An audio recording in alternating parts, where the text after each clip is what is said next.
So, have you ever wondered how you'd actually go about reading your own horoscope? Not just the little blurbs in a magazine, but the real deal. Well, today we're going to dive into that by looking at a pretty amazing source, a guide to astrology that's 100 years old but has been brought back to life as a free digital book. It really makes you think, right? In our super high-tech world, a lot of us are still drawn to this kind of ancient wisdom. What could a manual on reading the stars, written a century ago, possibly have to tell us about our lives now? And that's exactly what we're going to do. For this explainer, we're using a public domain ebook that you or anyone can get for free. We're going to crack it open, see what it's all about, and try to figure out why on earth people are still downloading this thing. First off, let's just take a second to appreciate what this thing even is. It's not just some old book. It's more like a digital time capsule. It's a bridge between two completely different worlds, giving us a direct peek into a classic method of astrology. I mean, think about the journey this book has been on. It started as a physical object, printed on paper, probably sat on dusty bookshelves, passed from one person to another. And now it's a digital file kept alive by volunteers and, get this, it was updated just this year. It's just amazing how knowledge can survive and change like that. All right, so who was the person behind this guide? The author went by the name Sepharial. He was a pretty big deal in his day, a well-known English astrologer who lived from the mid-1800s to the late 1920s. And we're going to use his book as our guide today. And you know, right from the get-go in his preface, Sepharial is totally clear about his goal. He wasn't just messing around with stars for the fun of it. He truly believed this stuff had a practical use to help real people figure out their lives.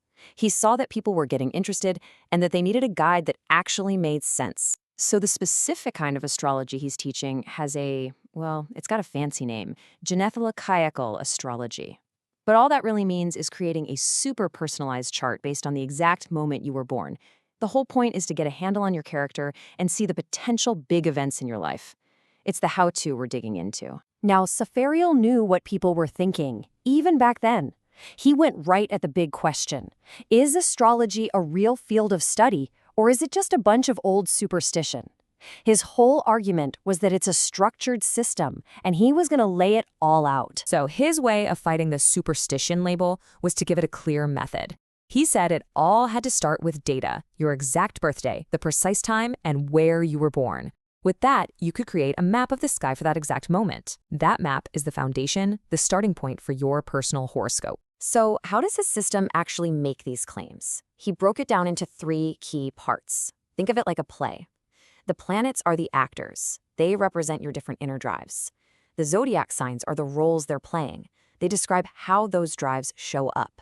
And the 12 houses of the horoscope? That's the stage, the different areas of your life where all the action happens. The whole art is figuring out how all those pieces fit together. Okay, so that's the basic system Sepharial laid out 100 years ago. It's a classic approach for sure. But the real question is, does anybody still care about this specific book today? Well, this is where the story takes a really surprising turn. 915. Just look at that number for a second. 915. What could that possibly have to do with an astrology manual from the 1920s? Yep, that's how many times this free ebook was downloaded in 1 month, according to Project Gutenberg's data. With more than 76,000 other free books available, people are still actively going out and looking for this one. It's kind of wild. And if you dig into the book's stats, it tells a really cool story. It's public domain, so it's free for everyone. It first went digital back in 2014. But here's the part I love, the reading level. 8th and 9th grade. That just proves what Sepharial wanted all along, to make his system easy enough for anyone to understand. And clearly, that idea still works for people today. So after all this, the question really turns back to you. The history is fascinating, yeah, and the fact that it's still popular is surprising. But the only way to really know what it's about is to check it out for yourself. And you absolutely can. It's super easy.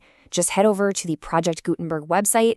In a search bar, just type in the ebook number. That's 46963. You can download it in whatever format you want, and it's completely free. Which kind of leaves us with one last big question. Whether you believe it's a science, or a system of symbols, or just superstition, the fact that a book like this can last for a century and still find an audience, well, that tells you something about a really deep human need. So even if the answers aren't literally in the stars, the search itself must be important. Why do you think we keep looking up?